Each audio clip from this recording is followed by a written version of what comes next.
Hello সুপ্রিয় দর্শক বন্ধুরা, আমি অ্যাস্ট্রোলজার লিটন জয়দার। আশা করি আপনার সবাই ভালো আছেন, সুস্থ আছেন, নিরাপদে আছেন। আপনারা ভালো থাকেন, সুস্থ থাকেন, নিরাপদে থাকেন, এই কামনাই করি। আজকে আপনাদের সাথে যে বিষয়টি নিয়ে কথা বলব সেটি হচ্ছে রাহু এবং কেতু। এই রাহু এবং কেতু জন্মছকে কী ভূমিকা রয়েছে এবং এর শুভ অশুভ ফলাফল সম্পর্কে আজকে আলোচনা করব। কাজেই আলোচনাটা অত্যন্ত গুরুত্বপূর্ণ, কারণ আমরা বেশিরভাগ সময় দেখাচ্ছে গোমেদ পাথর ব্যবহার করি, অর্থাৎ রাহুর রত্ন আপনার ব্যবহার করি। কিন্তু এই রাহুর রত্ন ব্যবহার করতে গেলে যে বিষয়গুলি আপনার অবশ্যই মাথায় রাখতে হবে সেই বিষয়গুলি নিয়ে আজকে আলোচনা করব।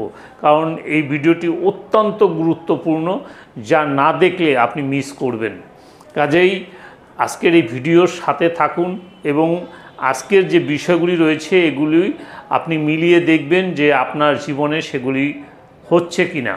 তাহলেই আপনি বুঝতে পারবেন যে কেন আপনার এই সমস্যাগুলি আসতেছে। তো কথা না বাড়িয়ে চলুন আমরা বোর্ডে যাই এবং এখান থেকে আজকের বিষয়টি আমরা বোঝার চেষ্টা করি।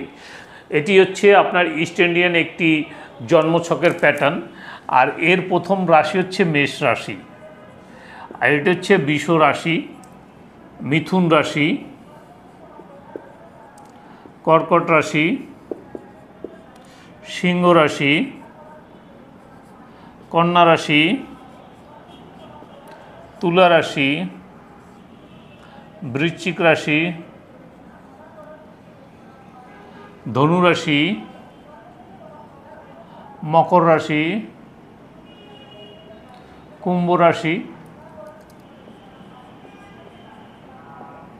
সর্বশেষ হচ্ছে মীন রাশি। এ হচ্ছে আমাদের মোট 12টি রাশি। এখন আমাদের 9টি গ্রহ রয়েছে। এই 9টি গ্রহের ভিতরে রয়েছে রাহু এবং কেতু। রাহু ও কেতু আমরা জানি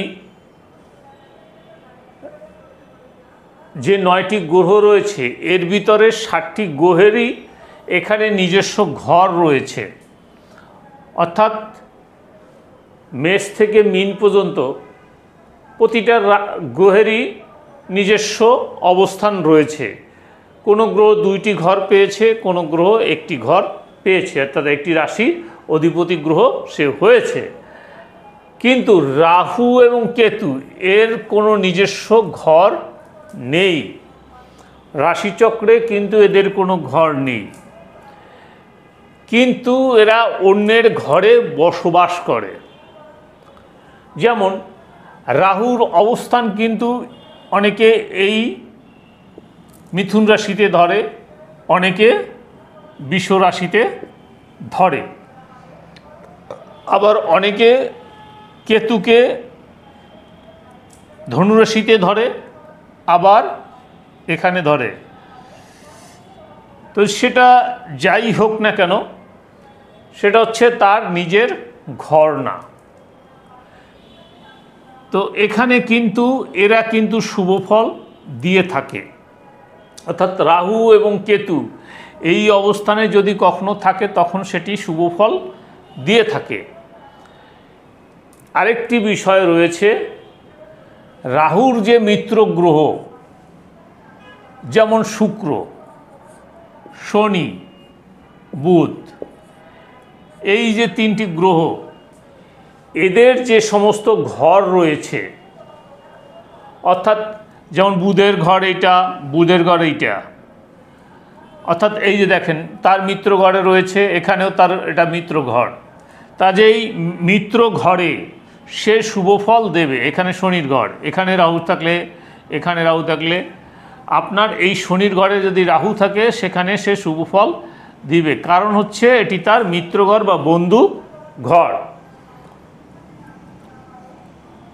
এখানে রাহু থাকলে অর্থাৎ তুলা রাশিও রাহুর মিত্র ঘর। তা এখানে যদি রাহু থাকে তাহলে অবশ্যই রাহুতে শুভ ফল দিবে। এরপরে যদি আমরা দেখি সেটি হচ্ছে উপচয় স্থান বলে কথা রয়েছে, যেমন 3, 6, 10, 11 এটিকে উপচয় স্থান বলা হয়। এই উপচয় স্থানে কিন্তু অশুভ গ্রহ, অর্থাৎ রাহু একটি অশুভ গ্রহ, এই গ্রহগুলি কিন্তু শুভ ফল দিয়ে থাকে। অর্থাৎ 3, 6, 10, 11 এই ঘরে যদি রাহু থাকে অবশ্যই আপনি শুভ ফল লাভ করতে পারবেন। অর্থাৎ উপচয় স্থানে রাহু কিন্তু শুভ ফল দিয়ে থাকে। এরপরে যে বিষয়গুলি রয়েছে, যে রাহু এমন একটি গ্রহ যে গ্রহের সাথে অন্য গ্রহের সংযোগ ঘটলে সেই ঘরটিকে বা সেই গ্রহের ফলটিকে সে নষ্ট করে দেয়। যেমন রাহু এবং শনি এই দুটি গ্রহ যদি একসাথে মিলিত হয় তাহলে কিন্তু সেটি শ্রাপিত যোগ হয়ে থাকে। অর্থাৎ রাহু এবং শনি একসাথে যোগ হলে সেটা শ্রাপিত যোগ হয়। কাজেই যদি রাহু এবং শনি একই ঘরে মিলিত হয় সেটি শ্রাপিত যোগ হয়, কখনোই শুভ ফল দেয় না। অর্থাৎ আমি যেটা বলি সবসময়, যে অশুভ গ্রহ যদি একসাথে মিলিত হয় সেটি কখনো শুভ ফল দেয় না। আচ্ছা, এরপর যদি রাহু এবং বৃহস্পতি এই দুটি গ্রহ যদি একসাথে যুক্ত হয় তাহলে কিন্তু গুরুচণ্ডাল যোগ সৃষ্টি করে। অর্থাৎ রাহু এবং বৃহস্পতি যদি একসাথে যুক্ত হয় সেটি কিন্তু অশুভ। আবার রাহু এবং মঙ্গল এই দুটি গ্রহ যদি একসাথে যুক্ত হয় সেটিকে বলা হয় ছন্নছাড়া যোগ, এটিও কিন্তু অশুভ। অর্থাৎ রাহু এবং মঙ্গল যদি ছন্নছাড়া যোগ বলতে তার ভূ সম্পত্তি বিনাশ হয়ে সে পথে পথে ঘুরে বেড়াবে। অর্থাৎ ছন্নছাড়া, যার কিছু থাকে না সে হচ্ছে ছন্নছাড়া, যেখানে রাত সেখানে তার কাত। এরপরে রয়েছে রাহু বুধ। রাহু বুধ যদি জন্মছকে একসাথে হয় সেটি হবে বুদ্ধিনাশ। অর্থাৎ সে জীবনে অনেক ভুল করবে, তার পরিকল্পনায়, তার চিন্তাধারায়, তার ব্যবসায়িক ক্ষেত্রে, তার চাকরি ক্ষেত্রে বুদ্ধির কারণে সে জীবনে অনেক ক্ষতির সম্মুখীন হবে যদি রাহু এবং বুধ একসাথে তার জন্মছকে থেকে থাকে। এবার রাহু এবং রবি, এই রাহু এবং রবি যদি থাকে সেটিকে গ্রহণ যোগ বলা হয়ে থাকে। এই রাহু এবং রবি যদি একসাথে থাকে তার জীবনে কখনোই উন্নতি আসে না।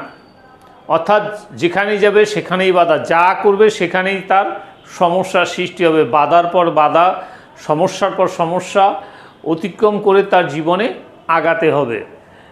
গ্রহণ যোগ মানে তাকে গ্রাস করে নেবে, রাহু গ্রাস করে নেবে। রাহু এবং চন্দ্র এই দুটি যদি একসাথে হয়, যেমন রাহু রবি গ্রহণযোগ হয় তেমনি রাহু চন্দ্র গ্রহণযোগ হয়ে থাকে।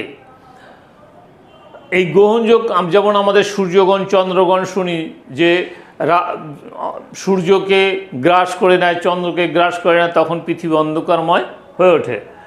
ঠিক রাহু চন্দ্র যখন যুক্ত হয় সেটি গ্রহণযোগ হয় এবং আপনার জীবনে ঠিক সেমনি অন্ধকার নেমে আসবে, আপনি কখনো আলোকিত হতে পারবেন না।